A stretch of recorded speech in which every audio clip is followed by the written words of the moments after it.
YouTube videos, yeah, because this is a ham radio channel, and how many people will be interested in a travel report? So I'm not sure, but I'm definitely filming it for myself because it's a once in a lifetime trip. Yep. We're gonna watch your videos from Japan. Don't worry. Absolutely. Okay.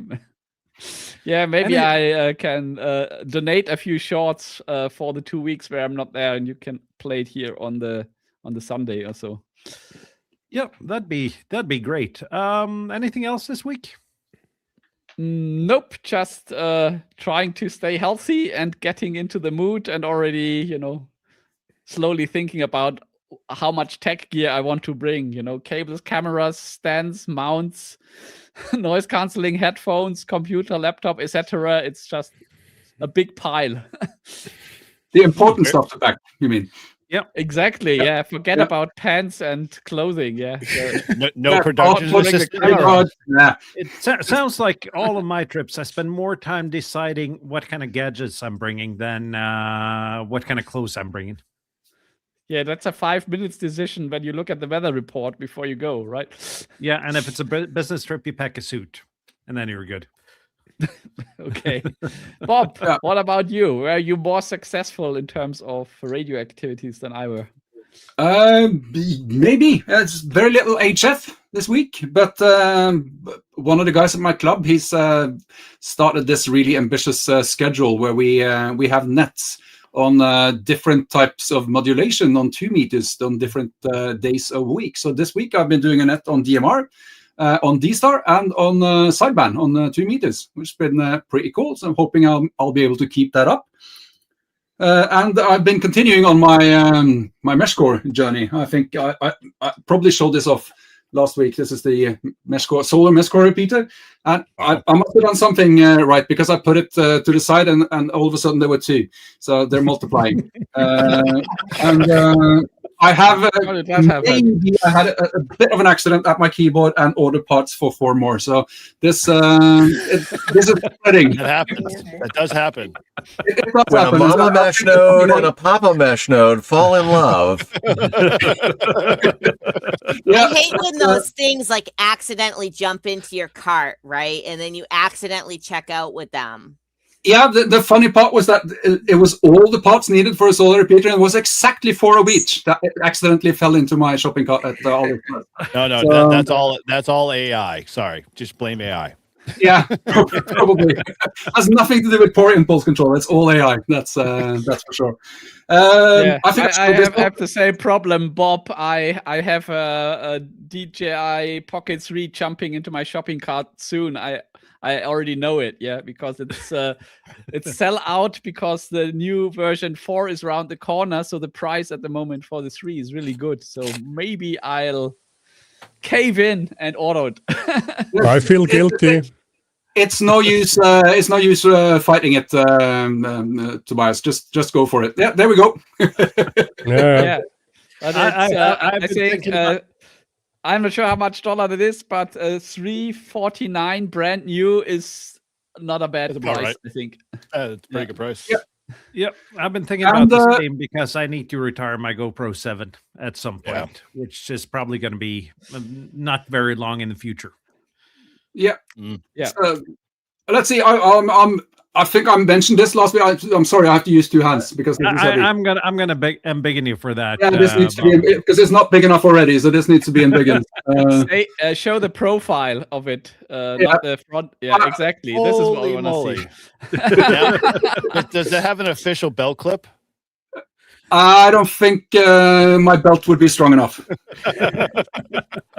You can belittle me again if that's the opposite of embiggening.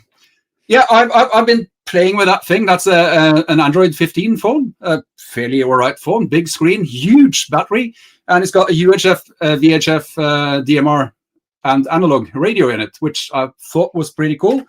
But it turns out I just can't be bothered logging this huge thing around. So yeah, I'm retiring that project. It's probably going to be a video on it, but it's just too big. Cool concept, but it's not meant for humans to carry that is of a thing around. This is heavier than my first ever cellular phone, which was the Dynatac, the Motorola Dynatac. the brick phone. The bag phone. Yeah. Yeah. Yeah.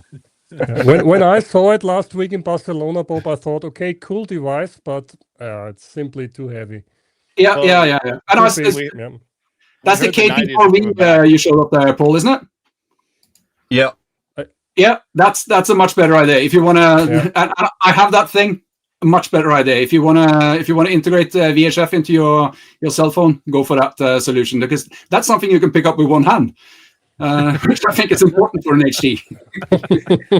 And just to continue, we're running really late, I can see. But do you think you can manage to show that clip I uploaded, Morten? I have no idea how to do it. Yeah, there's a reason why I told you to do it, but I was going to say that was a pass of the buck. if I press this button, I think something.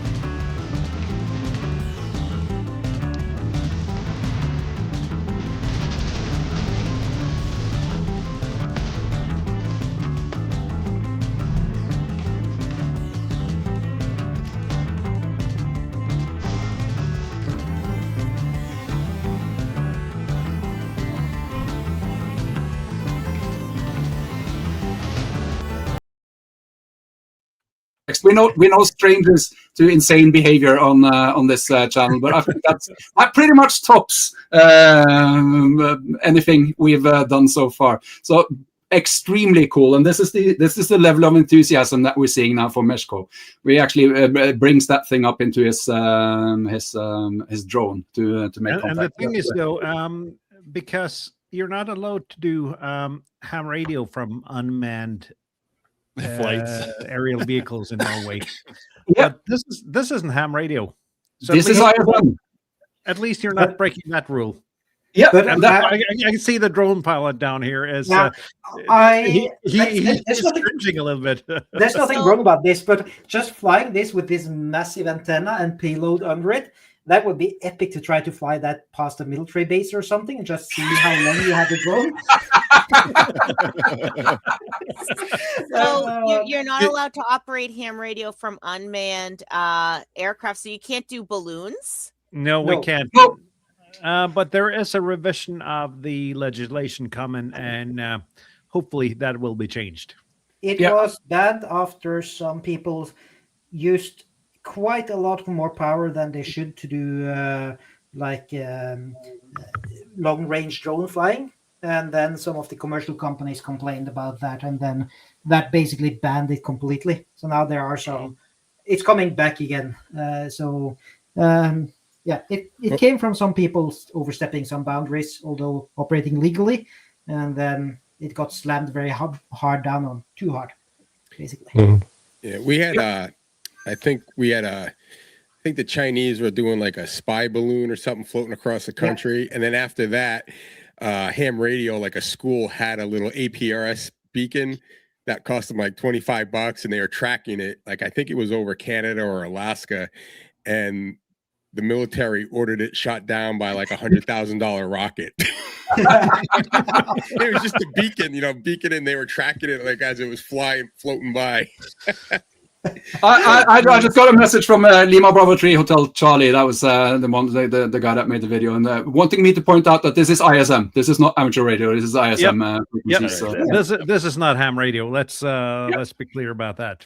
And there's nothing wrong with that from the drone side either. It's just really cool to see, as long as the drone doesn't fall down because of it. But yeah, I love it.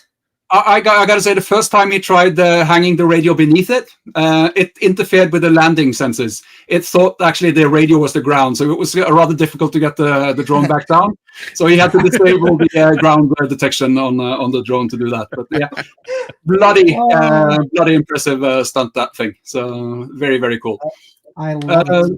I think I've taken up plenty of time with my ham radio moment. So Morten, how about you? Well, not a lot of ham radio this week for me. Okay, great. Excellent. Now let's move on. There's been a little bit. Started out yesterday. AliExpress was kind enough to send me a couple of Haltech V3 boards that I'm going to use for MeshCore, and I thought I was going to print 3D printed enclosures for them, and I'm going to share some pictures here because I honestly didn't think this was possible.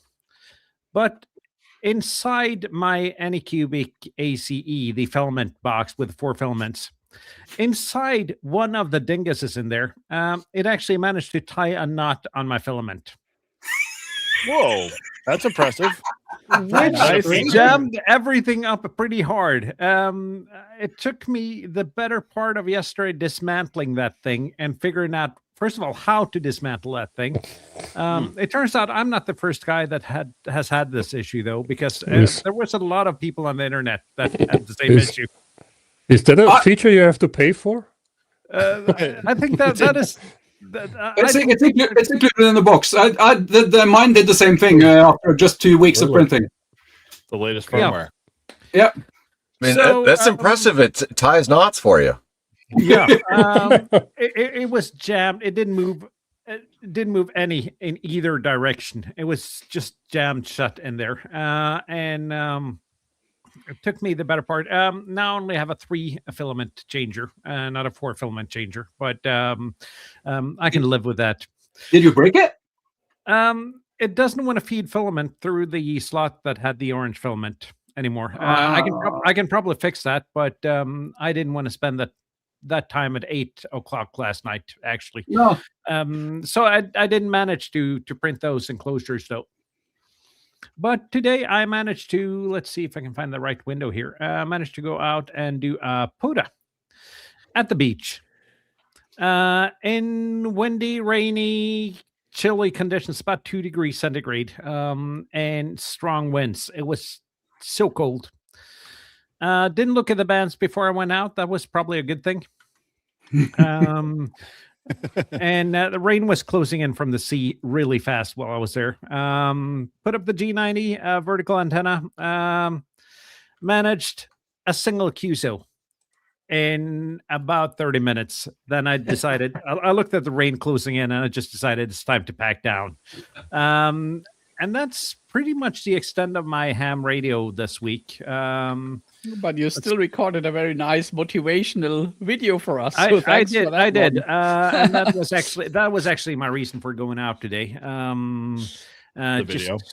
Yeah, the video. and the POTA activation was actually the backdrop. But I made a video talking about if portable ham radio is good for your mental health. And yeah, it is.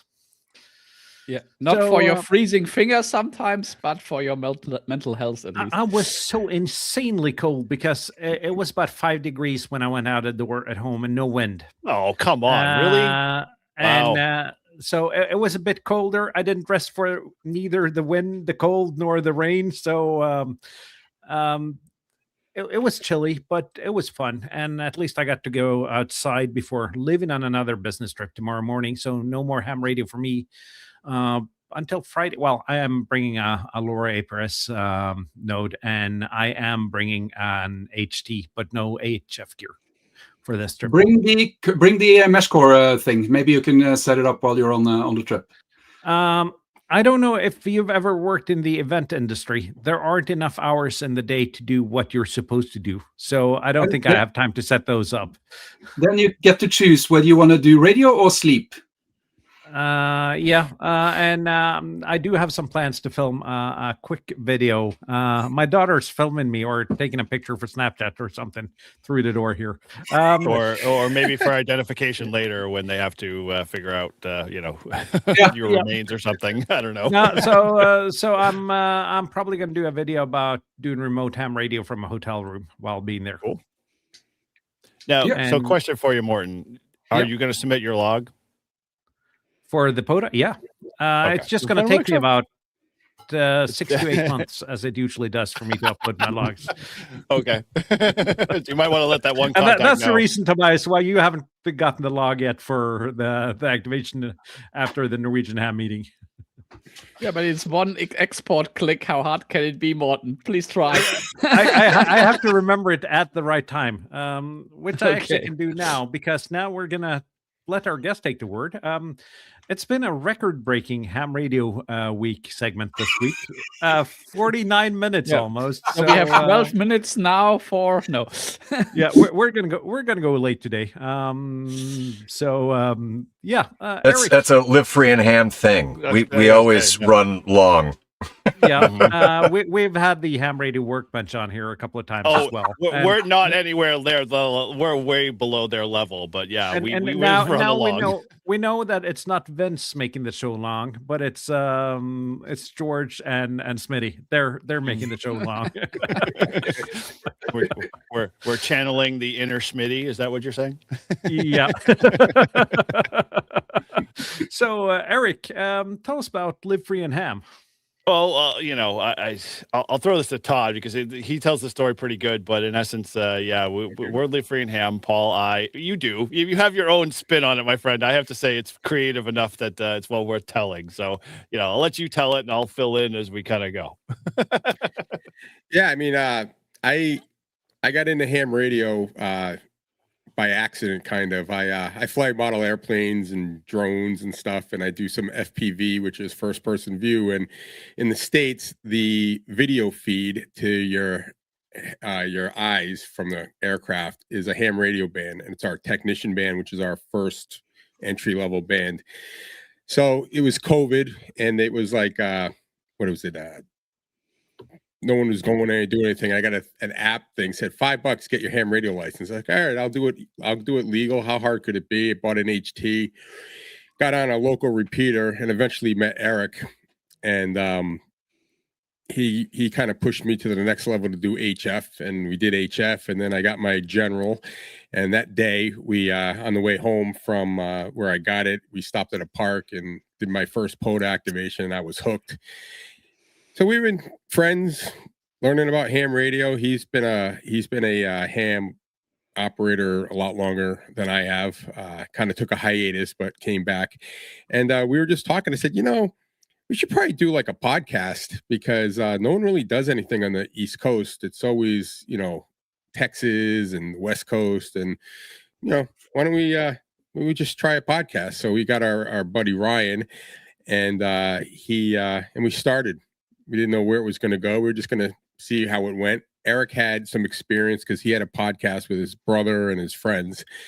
And so he knew kind of how to do it. And so we just started. And then Ryan had to step away because he's a pilot who we also worked him on that rove that we did, that Beach Coast 7. We worked him from, I think he was over Norway or Finland, and he was at 45,000 feet and doing about 750 miles an hour, and he reached us on 10 meters to check in. But yeah, so it just started that way. So he kind of left. He couldn't do it because he was always flying and around the world and stuff. So it was just harder for him. And then Paul joined, and Paul and I think I did my second activation with Eric and Paul and I got to the park in the parking lot and was like, "Did you bring anything?" And he's like, "Nope." I'm like, "I didn't bring anything either." Had a chair, and Eric shows up, set it up, and that was the start of I think our ham radio and our friendship. And we all got along, and Paul came in, and I mean, what are we on, like 3 years now, Eric? 3 years, about 140 episodes. Yep. Yeah. So we just started as a podcast, like once every 2 weeks we started, then we went every week, and then we threw it on YouTube, and we've talked about everything. We like doing the interviews. We've had a lot of different guests. And then sometimes like we just do nothing, and we just get on, and either Paul and I give each other crap and, yell at each other, or we just talk about things that aren't ham radio, or we'll try to start talking about ham radio and get talking about parachuting or baseball, because they like my baseball rants, because my kid plays baseball and I've been coaching a lot, and Eric's kids are older. We like your rants. We like your baseball rants. Every time I rant, the stats go up, right? Is that it? Yeah. Is that what that's a new stat now? Yeah, that's a new stat. So what really was kind of cool is we started doing this, and then people started hearing about us. And this guy Izzo, do you guys know Izzo from Ham Radio Clubhouse? Barely. So Izzo is in Connecticut, and he used to call us those guys up north.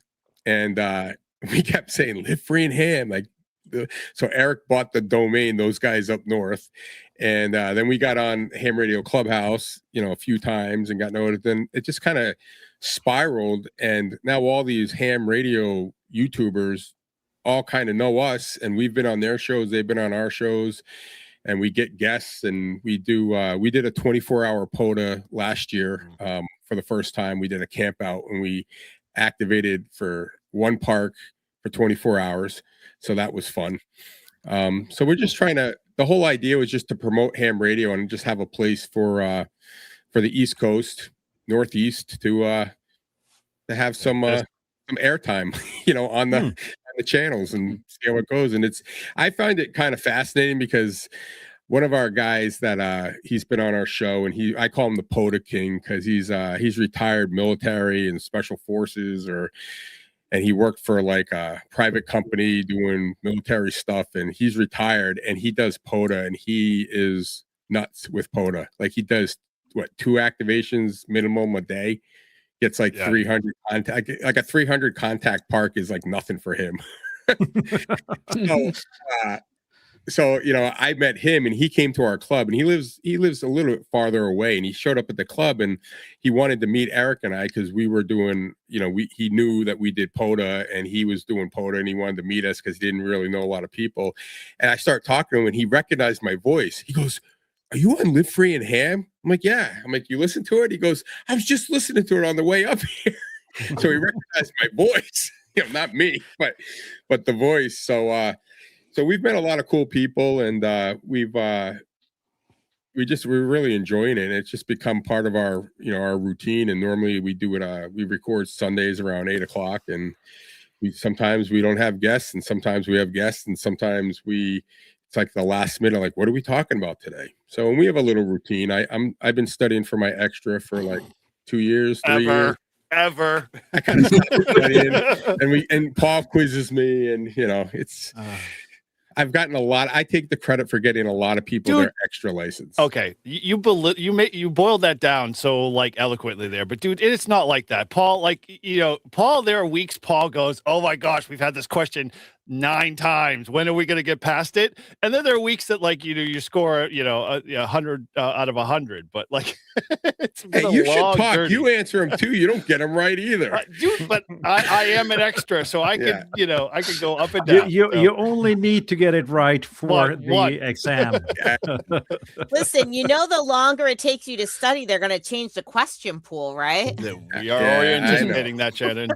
I'm already on my second question pool, so. But it sounds like you guys had some of the same start as we did. We just started hanging out as well with Walt. It was the 4 of us except for Jürgen, and then Walt. Didn't know what we were doing, but we wanted to make an European alternative to all the US ham radio shows out there. And here we are 3 years later, still not knowing what we're doing. That's true. Look, it's the same kind of concept, because we were like, well, the United States is big, and everyone was like California, Texas, and we're like, well, where's the East Coast? Like, there are a lot of hams out here, and we have a lot of parks, and so we didn't know where it was going to go, and we just kind of went with it, and it just started growing, and we're having fun and hoping to grow it more, and meeting guys like you, Eric's like, "Oh, we're doing the European." I'm like, "We're doing what?" And he's like, "Oh yeah, they got a thing." I was like, "Oh, all right." But that's the magic of ham radio and ham radio YouTube, though. You meet a lot of interesting people, and when you meet other hams, you always have at least one thing in common with them. Right. Yep. So there are so many cool concepts you have. I remember you guys. You had the roast by Shaq, right? Oh yes, roast. Yeah, that's Paul's thing. You guys watch that? Yeah, I got my shack sent in there and roasted really hardly. We were nice. Your shack is like the best shack out of all of us. I mean, it's well maintained. It's beautiful. It's green. Yeah, it's nature. No, I really love that concept and that people do it so differently. I think you mentioned podcast. Do you primarily do videos or audio, or both of them? So we started doing just the podcast, and then I said, all these podcasters, are doing it also on YouTube. So can we do it on YouTube? And so we just started to see how it would go. And do we start like we just did the live ones on YouTube, and then it just kind of happened. So we just send it to the podcast and YouTube and all the. Well, what happens is like you get this, like you start on the podcast world and you're like, people are like, oh, I really want to see what you were doing. And we're like, oh, well, we don't have the video for that. And then they're like, well, can you put a video out? And we're like, oh, all right, fine. One more thing to add to the, editorial kind of list. And so then Todd's like, we got to put it out there. My wife says, we need to see more video. And I'm like, okay. Does she watch the show? Every once in a while. But, like it's okay. We got to put out video. And that was before Paul, which Paul's funny because like he tells his own story with this because it's unique enough that I think it's important to add. But like we were doing just a podcast alone. And then when Ryan stepped away because of flying and whatnot, we had to fill in the gap. And so that was like the first year I think we were in this whole process. And we're like, we can't just be Todd and I talking because that just looks stupid. And Todd and I are just going to get bored with each other. So let's like see if Paul wants to do it. So I reached out to Paul and, Paul, I'll give you the story because you can get into your skydiving stuff because we kind of, led you down that road, but go ahead. Well, yeah. So, I mean, the show has brought many different, doors opening for me. When Eric asked me to join, I was like, I don't know what I have to offer. I was a brand new COVID ham. I got my ticket in February of 21, upgraded to general March. And, I was just like, I don't know anything about ham radio. Like, I'm not an expert in anything. Like, why would you want me on the show? But I was like, sure, I'll do it. I'll add a little comedic relief, just kind of throw my own personality in the mix. And, then lo and behold, now I've got, almost 5,000 subscribers on my own personal channel. We interviewed Kilo Niner Oscar Lima in I think it was May a couple years back. And he started talking about all his skydiving adventures with ham radio, and I was like, man, someday I'm gonna skydive. Someday I'm gonna do that. And he's like, why do you keep saying someday? Like, just make it a thing and just do it. So I bought my first skydive, and Eric was like, hey, you know what? Let's live stream this. Let's make a big thing out of it. Times. we went through 5 reschedules of that first tandem jump. It got rescheduled because of weather a couple times. It got rescheduled because the pilot wasn't available a couple times. But on October 17th of 2024, we were able to actually finally get that first tandem in. And so now here I am, almost 80 jumps. I got my B license in skydiving, and I'm constantly just trying to try something new with skydiving and ham radio. So last month I did a all-star parachute mobile. So I did. I jumped out of the plane, deployed my parachute right away, and I was talking. You might have been. I was talking down into my node through All-Star. I think I made I don't know 8 or 9 contacts. It wasn't a lot, but it was really cool. Like it was just a proof of concept. And did you have the node while skydiving, or was that on the ground? No, the node was on the ground. Yeah, but I was curious because the node's got such a tiny little antenna on it, and I was like, I don't know how well I'm going to receive it, being up in the air at 12,000 feet and coming down. But I received it perfectly clear. Everybody that was hearing me heard me perfectly clear. So yeah, it was definitely it was a first, and I probably should have bought beer for the drop zone, but the drop zone that I was at, you have to buy beer at the bar, and so it's considerably more expensive than going to the store and just buying a case and dropping it off. But can you do a POTA while in the air? Like should be doing, for example, in the bird sanctuary. At least it should be possible because they're over the ground anyways. Oh yeah. Yeah, I mean, I would imagine as long as I am over the park, then that would count. I don't know too many drop zones that are right next to parks, but you're gonna try and fly over the park and leave enough room to be able to fly back. But I mean, Chet is the POTA coordinator for Norway, so he can probably manage to get something over here for that. Yeah, depends. But you can always jump in. It's just powered flights that aren't okay. So landing with a parachute, that should be doable. I know nothing about parachuting or anything. How long do you typically stay? Let's say you deploy your parachute right after you jump out of the plane. How long do you have before you reach the ground, typically? So typically, we stop all radio activity at 3,000 feet.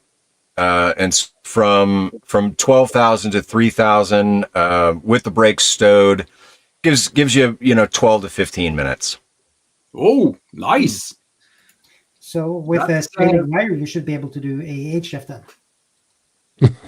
10 meters. Yeah, and Carlos has done HF. He likes the what is it? The ham radio workbench antenna. Yeah, Pactana. Pactana. Yeah, that's what he uses a lot. And he just kind of lets the wire trail behind him. And he makes a lot of HF contacts. But there's this newfangled mode now called FT2, and I think that a complete QSO can be finished in, is it half a minute, Kjetil? 11 seconds. 11 seconds. So that would mean you can make 60 contacts on the way down on FT2. You just need a I just have to have like a laptop running. Of course. Oh yeah, that's cool. Plenty of time. So we That do a would lot. probably be a record. So we do a lot of ham radio and parachute talk, and it's been fun. So yeah. And one time, like Paul and I forget, we were probably getting into it about. I always say the VE questions are stupid and useless and domain, and Paul gets all upset about it. And we've had like some I wouldn't say brawls, but I mean we're just messing around with each other, right? And I think people started getting comments like, "Are those guys all right? Are you going to still be back?" And Paul and I just kind of laughing, like, seriously. So it's a good. You have all the contact information that you need to email them about all of your questions that you don't like. Yeah, for those that don't know, like obviously we do this week in, week out, and there are some weeks it's like a slog, and some weeks they're just like we just laugh it off and it's fun, and it's Todd likes to say for some reason, and he has nothing to really kind of back it up, but that's the highlight of the show, and then all of our listeners kind of drop off after that, and so all of our trending numbers apparently reflect that. I haven't been able to prove that otherwise, but people have always supported him on it. It's been really cool to kind of just have a lot of us. The proof is in the comments. We didn't do it for a couple of weeks. Everyone's like, "When are we doing the testing? When are we testing Todd?" Yeah, but Todd, if you were to bring out one question that you think is completely stupid or not good, at least, could you? I don't think you can pick one, could you? I'd say 90%. I mean, some of the questions they ask, I'm like, I was listening to an audio book, and the guy was like, "Yeah, this is the dumbest question ever. I don't even know why it's on here, but I'm just going to tell you to memorize it." Like, that's what the guy said in the book, to study for the extra. He's like, unless you're going to be like a physicist, scientist, something, he goes, "You're never going to need this." But I had no radio experience at all. Like, I didn't know anything. So when I took my first test and studied for it, like, I had to learn, like, I knew nothing, like zero.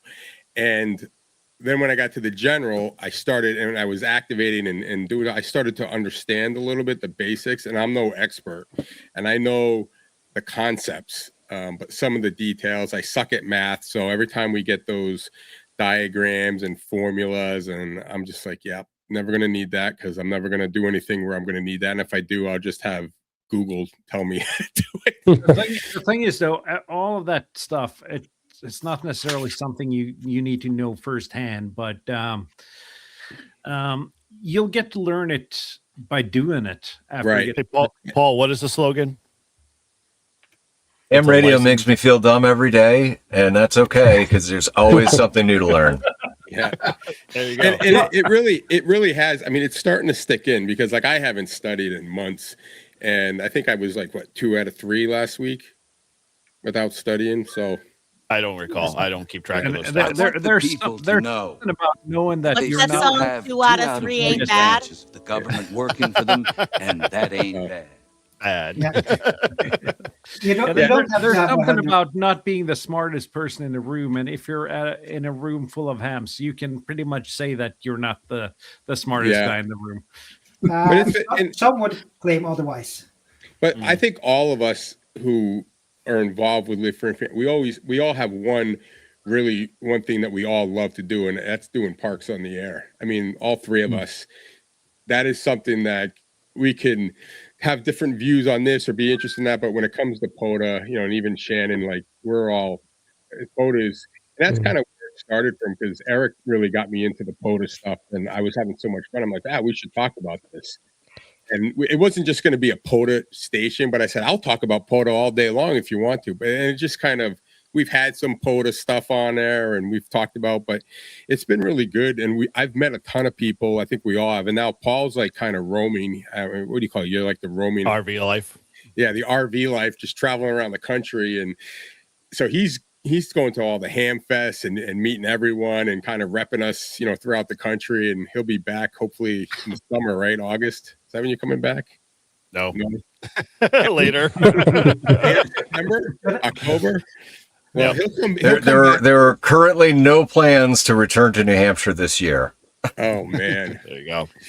Anyway, but and Paul is our winter field day guy, and he wasn't here this year.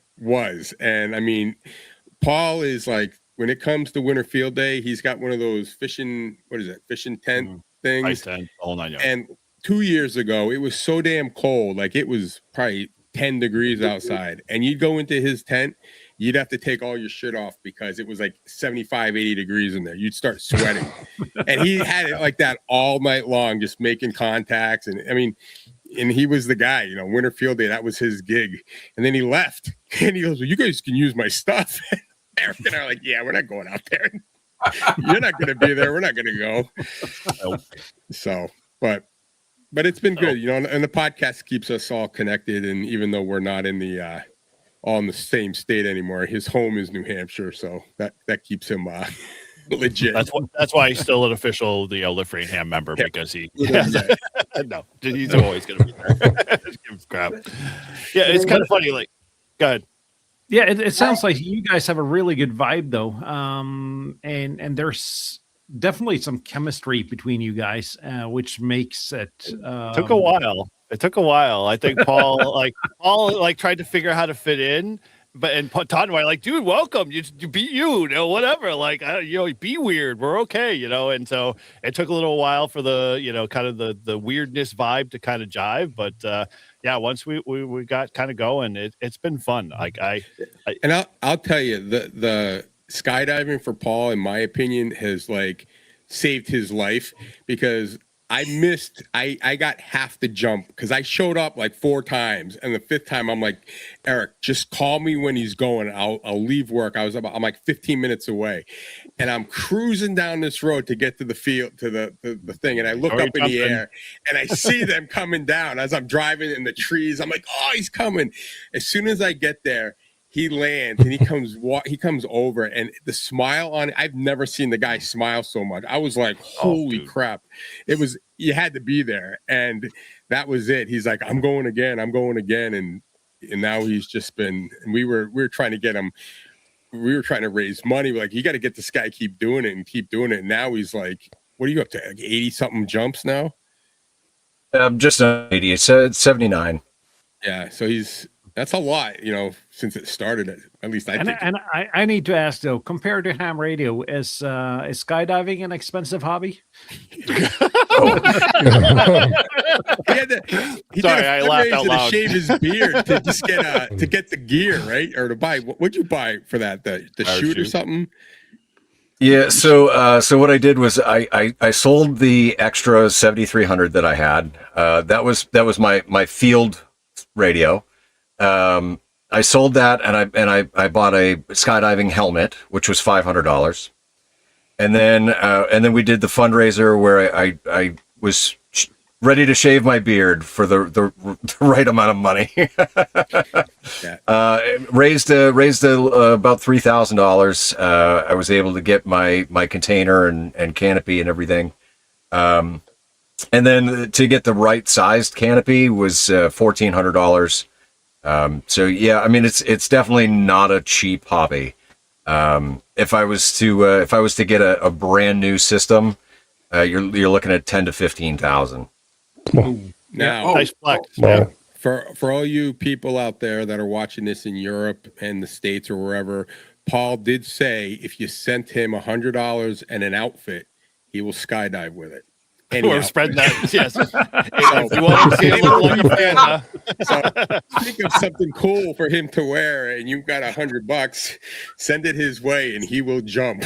Yeah, we were joking about skydiving in like an serious. Animal onesie, and We weren't joking at all, my friend. This is serious.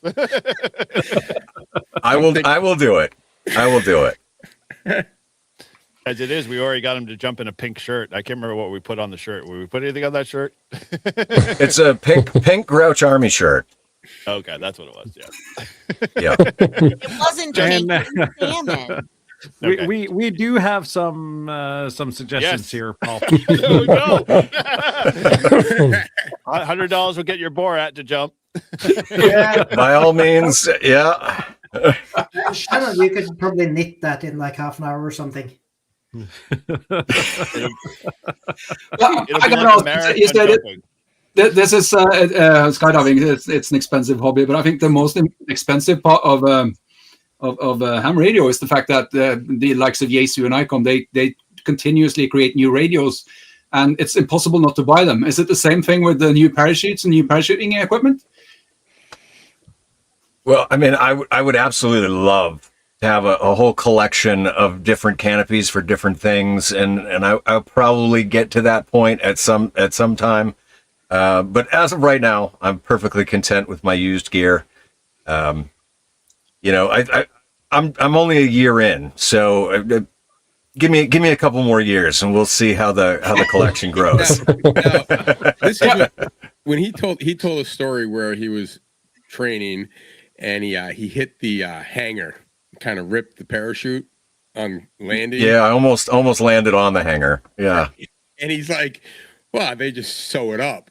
I'm like, "They do what? Like you just put a patch on it and you didn't jump out of a plane with it?" Like, you did what? Yep. I guess that's the thing. Yeah, it cost me $65 to repair the hole that I put in the canopy. And they put probably about like a 5-inch by 5-inch patch over the hole, and I jumped the very next jump with it. That's faith in your parachute mechanic, I'd say. Yeah, I'm skeptical of letting anyone touch my car. I couldn't imagine how it felt to have someone else fixing your parachute. There's a very big POTA next to here, which is big for base jumping. Not for POTA and base jumping, but it's a 3,000 feet or 1,000 meter of sheer cliff down to the fjord below, just straight down.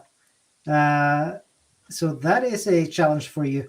It's not too far off where I sent in the photo of the shack you roasted. Same park actually. Pulpit Rock you're talking about? No, Kjærhag, which is on the other side, a bit further in. Right. Yeah, so it's 3,000 feet straight down, and you have a tiny patch of land you can land on. Otherwise, you go in the drink.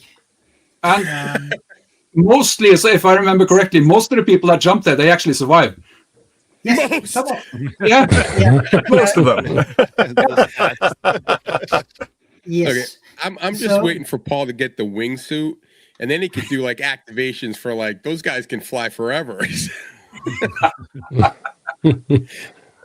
Wishful thinking. Yep. So ham radio and base jumping in a park. Is that something in the future for you, Paul?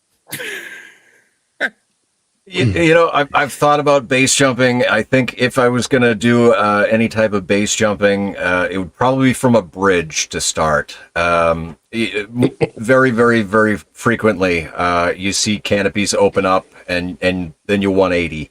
I would not want to 180 into a cliff face. So at least off a bridge, if you 180, you're going under the bridge. No big deal. Yeah. I'm sharing, Martin. We also have plenty of bridges that are pretty decent to jump from. Looks like you're going to Norway, Paul. Well, that's another story, but yeah. You know, Norway's That on my, sounded on really my weird list. right of, now, Kjetil. You know that. Yeah. Whoa. Yeah. Oh, So this yeah. is here. So you jump from here. That's and then beautiful. that is 1 kilometer down or 3,000 feet. And there's a very cool little rock in between there. This one. When you stand on that, you're 975 meters above the fjord below. Ooh. This people do yoga and so on out on that. And that's also a pota. I haven't done pota on it. Once again, most of the people that actually stand on that rock, they survive. So, Yes. So there are some options for you if you feel like coming over.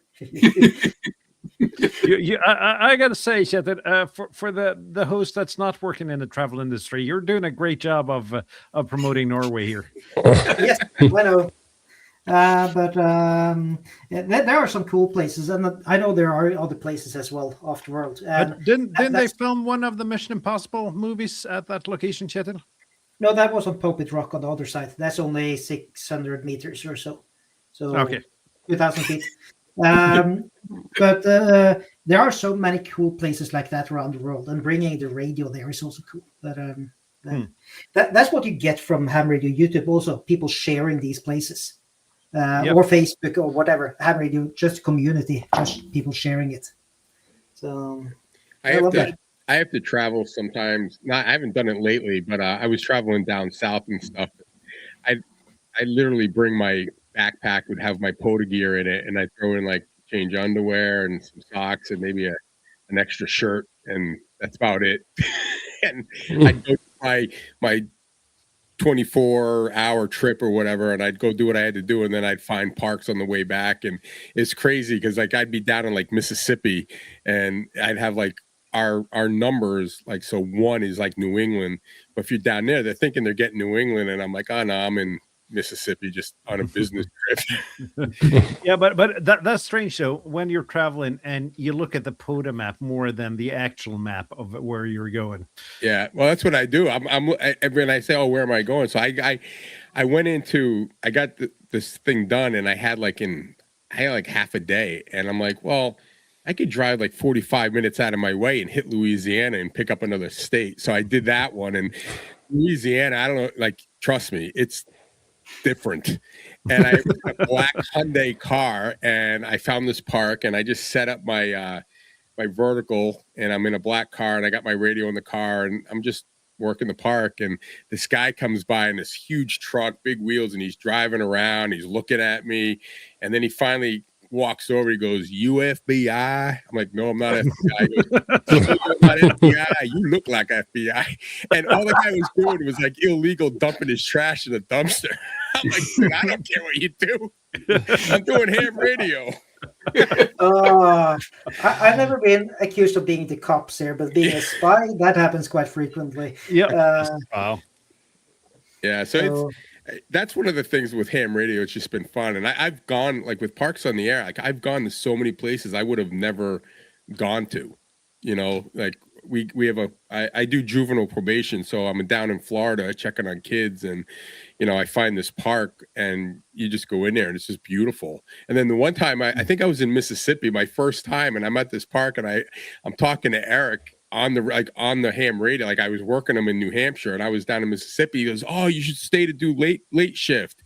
I'm like, "Yeah, I don't think so." I'm like, "Did you know there's alligators in Mississippi?" And I'm like, on this lake, and this alligator is like staring at me, and I'm literally like, it's getting dusk, and I'm like, I'm not staying here in the dark. I didn't even know there were alligators down there. So, but yeah, it's been a lot of fun. And it makes you go outside where you'd usually go, though. I went to Croatia last summer, and in 34, 33, 34 degrees centigrade, that's about 90 Fahrenheit heat. I decided to rent a bike on an island in Croatia. And I had a 4-kilometer bike ride in the woods to get to the park. Oh, At 90? did you Yep. actually activate? No, the bands turn out the bands died that day. Of course they did. Croatia is a hot place. So to I activate. didn't manage to activate. And then when I was going to complain about it on Discord, it turned out that that guy over there kind of spoiled the moment, because that was the day. Well, you and Charlotte made it official, wasn't it, Jetted? Something like that. So that was fun. Yeah. So, So I went into Discord and figured, well, this is not the day to complain about bad bands.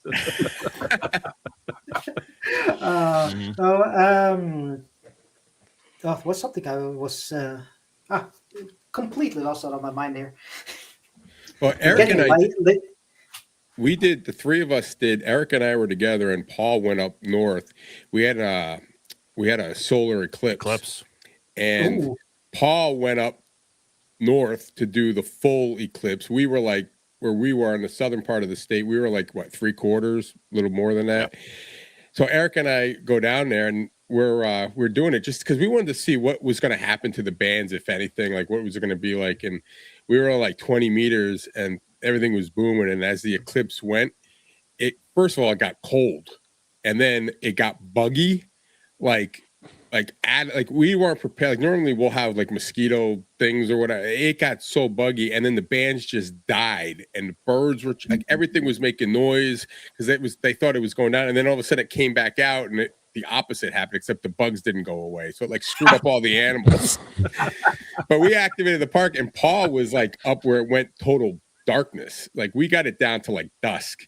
But Paul was up north, and he was in total darkness, and that was kind of a cool activation to do because we didn't know what to expect, and it was more of the environment, the way the weather changed was the bigger thing. But the bands did change. I mean, they were really strong, and then they kind of died, and then they came back a little bit. So the sun and the light does make a difference.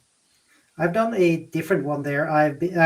I had one midnight sun activation where I was on summer solstice above the Arctic Circle, and that was really nice. And I watched the sun, and like I knew it was supposed to be gone, so it was kind of like weird. You knew it wasn't supposed to be there, but it was there, so that made it weird. But that was also during COVID, and the country was closed for tourists, and this place is usually a tourist trap.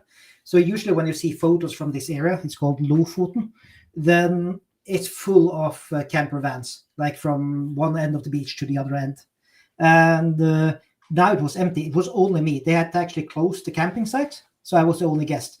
And that was epic. Just rigging up the radio there and running there under the midnight sun. So it's a special thing. So weather can also make some fun things about the activations. Yeah.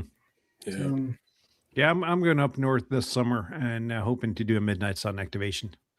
yeah. You can get into activations then if you do it half of it before the UTC the end of the day, and the other half in the new UTC day. Yeah, Yep. our Get a late American shift friends- and an early shift.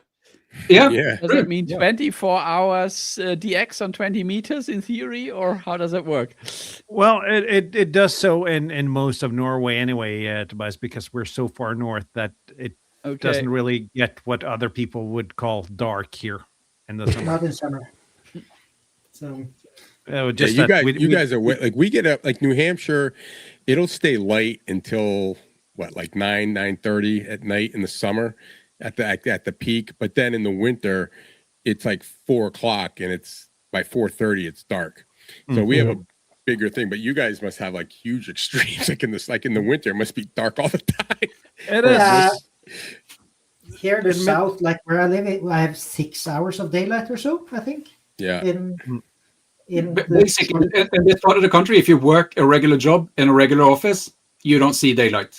Right. Yeah. You go in at night and you leave at night. Call that the mines. We're like in mid-December, early December, we're almost there. Like we go in, it's dark, it starts to get the sunrise comes up, and then you leave and it's getting dark again. So we still have a little bit of light, but not that much. But the summer it's great because it's light, until like 9 o'clock. So it's good. But you do notice the difference when you go to Southern Europe, for example, on HF. It's a lot easier to reach people with the same equipment. Mm-hmm. Basically. Yeah. So we do have some challenges being this far north, definitely. But that's part of the game, though. yeah, nothing to do with that. I see. Now for us, like we get like Europe is like we get Europe and South America is pretty easy for us to get. Where when you get like west of the Mississippi or the West Coast, like they talk about getting Europe is like impossible, right? Like us getting Asia. For us to get Asia, that's a big contact, a good DX contact. For where you guys are, where do you make most of your contacts on HF? Mostly around Europe, and then Victor Echo 1 Sierra Kilo. Yeah. Whiskey one Oscar whiskey. Yeah. So it's basically there's a few East Coast stations, and then sometimes some others. Sometimes you can be lucky on like the 15 and so on, and you go further inland. But it's got to be a good day. Yeah, it is. But East Coast is relatively, I'm not going to say easy, but it's more common. And I don't know. Well, I know a little bit of what kind of station Steve's running in Nova Scotia, but he's got an amazing takeoff. So even on the worst DX days, you can usually get Steve in the log. And it's interesting, I can reach the northern part of the East Coast easy, but some states like, I don't know, Louisiana and so on, Mississippi, maybe there's not much going on POTA-wise, but yeah. So for example, last week I worked Louisiana, Connecticut, Oklahoma. Okay. Yeah, you're getting out there west. Yeah, but yeah. My black hole is still Oklahoma. It took me about 4 months after getting licensed to get 49 states. But now, let's see, 5 years later, I'm still missing Oklahoma. Oh, really? It's like North Dakota for all of us in the United States. Nobody lives there. And like Montana. Contact, Like Montana's got 1,000 people in it, and the state's huge. Yeah, Alaska is pretty easy for us because we're actually closer to Alaska than most of the East Coast. Yeah, North Dakota is pretty simple. I think I have several in there. Yeah. But they're also pretty far north, right? Yeah. Yeah. So, they're northwest of us. So yeah, they're on the Canadian border. Yeah. So. Well, and when I make my way north here next month, I'll make it a point to stop in Oklahoma and activate a park, and I'll put it in the Discord. I'll put in the Discord. Hey, I'm in Oklahoma.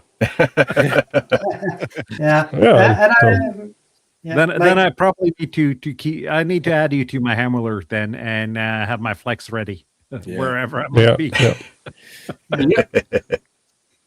So, for example, Marion, who's in Maine girl or Whiskey One girl, I worked her this week on FT8, and that was barely, but it happens sometimes that we get her as well.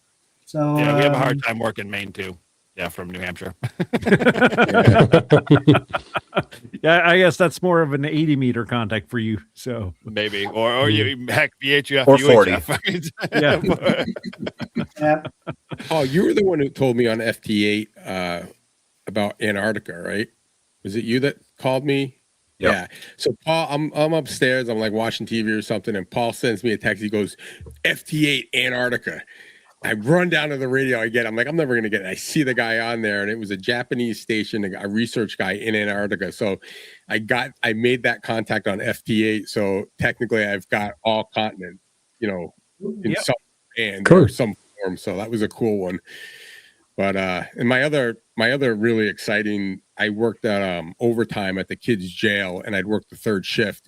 So I'd have my flex out on my house, and I'm about 30 maybe 20 miles to the place, and I'd use the internet to get to it, and I just all night long I just try to make contacts. Well, this one summer, it's like 2 or 3 summers ago, between like 1 a.m. our time and like 3 a.m, 20 meters, I was getting New Zealand and Australia 5-9 all the time. I was talking to the same guys every night, and it was crazy. And I'm like, and they're in a different, like, we're in winter, like I'm in summer and saying, my God, it's so hot here, and they're freezing because they're in winter.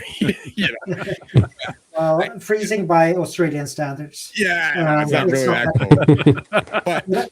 But I thought that there was is really a difference, cool. though. Their houses aren't built for cold weather. Right. So, that was a cool, like, for me, I thought that was really awesome because, and I was starting to get bored. I'm like, oh, not another Australian channel. Like we'll get like Florida, like we get Florida pretty easy. It's like you get Florida, like, all right, you got Florida, but it's like Florida's always on. I was getting to the point, I'm like, oh, I'm like, can't I get like Japan or Thailand or something?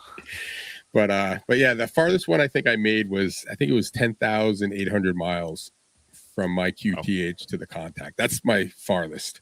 And I think it was, I think it was in New Zealand was that one. So, yeah, but it's cool. I see that we've run long today. I think we should probably wrap this up, just to be kind to our viewers. Thank you so much for being on. It's been a pleasure. Thanks for having us. Yeah. It hasn't been a lot of times where we've been 9 people here and everything has been No way, Shannon. No, Other side. no. Don't do the hard thing. This is not the show for that. He started it. Yeah, I know. He always does. That's why we have him on the show. And the poor Europeans are so confused right now. They are. They'll have to tune in. I need to start listening to your podcast and watch your shows more regularly. I can certainly see that. So, we'd love to have more people from around the, especially Europe, to check us out and see what us crazy Americans do on the East Coast. Yeah. Well, I mean, now that you guys have Live Free and Ham has been on the European Ham Radio Show, maybe the European Ham Radio Show needs to be on Live Free and Ham. Yeah, we're already on the cat out of the bag. We're already working on that. Yeah, we're already on that. Oh, sorry. Yeah, that's gonna be great, and it's always fun to host other shows. We did the same with the Ham Radio Workbench, which was really great. So we're open to be on, depending on what time you record, though. Oh, we can make arrangements. Yeah, we're not going to have you do it at 3 a.m. If it's on a Friday or to Saturday, I don't care. So. Yeah, same here. We'll work it out. We got the channels. Yeah, we do.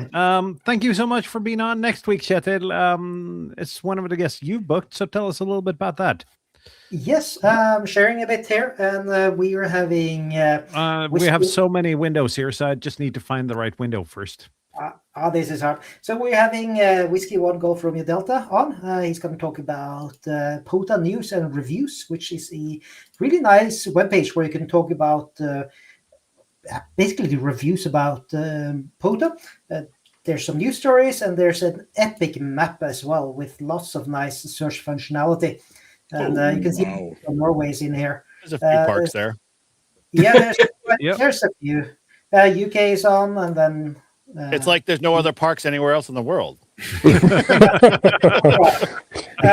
Anyway, so he's coming on to talk about this webpage and basically how it's built and what you can find there and so on. And I highly recommend that people stop by there and have a look now and, of course, next week as well.